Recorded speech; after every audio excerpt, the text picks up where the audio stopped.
Bonjour, aujourd'hui on va voir comment scraper de manière très simple avec Zenoposter. Aujourd'hui, l'exemple va être très simple, on va simplement essayer de récupérer la balise H1 sur une page.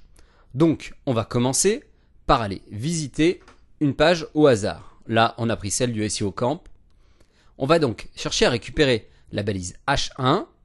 On sait ici que ça correspond à ceci, mais on va partir de l'absolu où on ne le sait pas. Pour scraper une page, on va utiliser des regex. Qu'est-ce que c'est? C'est simplement un bout de code qui va nous permettre de récupérer une information en fonction de certains critères. On va cliquer ici, et ici, ça va nous permettre d'avoir le DOM de la page. Donc, on voit tout le code source, finalement, de la page, tel quel. On va cliquer sur Copy to Regex Designer. Lorsque l'on fait ça, on voit donc ici un générateur de regex. Ainsi, si on ne sait pas coder et qu'on ne sait pas faire une regex à la main, on va pouvoir. Dans notre cas, on a dit qu'on voulait récupérer les H1. Donc on va faire un CTRL F pour rechercher. On va taper H1.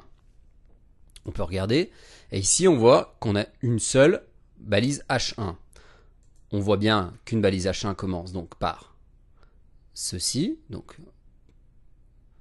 on va le mettre dans Before Search Text. Et on voit qu'il se termine par cela. On va mettre After Search Text. On va cliquer sur Test pour voir ce que nous donne donc cette regex. Et on voit bien que la valeur est SEO Camp. C'est bien en effet la balise H1 de notre page. Donc on peut en déduire que la balise H1 se trouve bien avec cette regex présentement.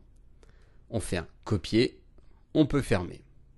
On va maintenant aller dans Advanced Editor et on va faire un drag and drop de l'action qui s'appelle Data.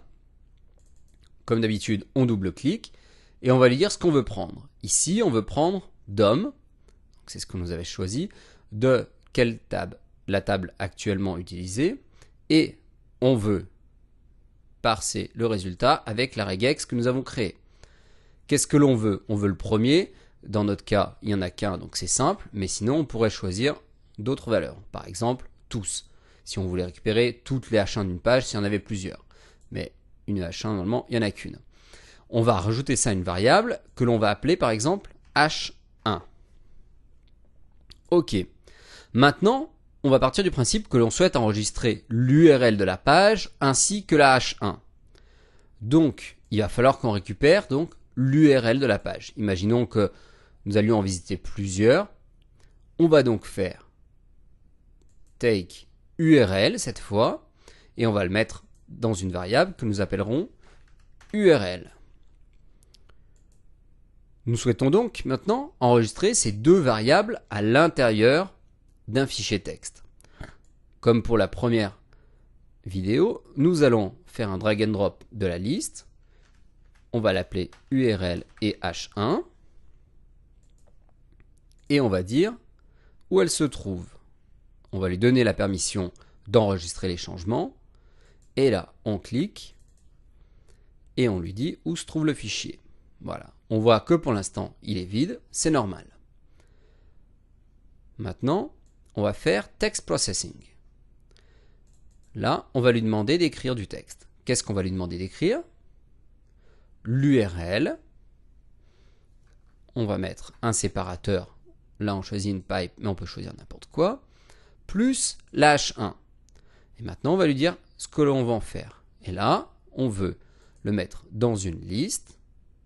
Et la liste s'appelle donc URL et H1, tel que nous l'avons fait. On va cliquer sur enregistrer. Et on va vérifier si le projet que nous avons créé fonctionne bien. Donc, tout d'abord, on se rend sur une première URL.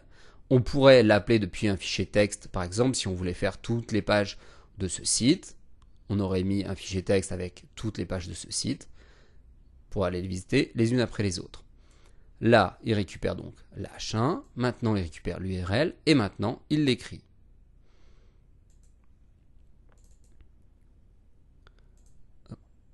On va aller voir le fichier en question. Et là, on voit, en effet, il a bien pris l'URL ainsi que la H1. Donc, notre template fonctionne parfaitement.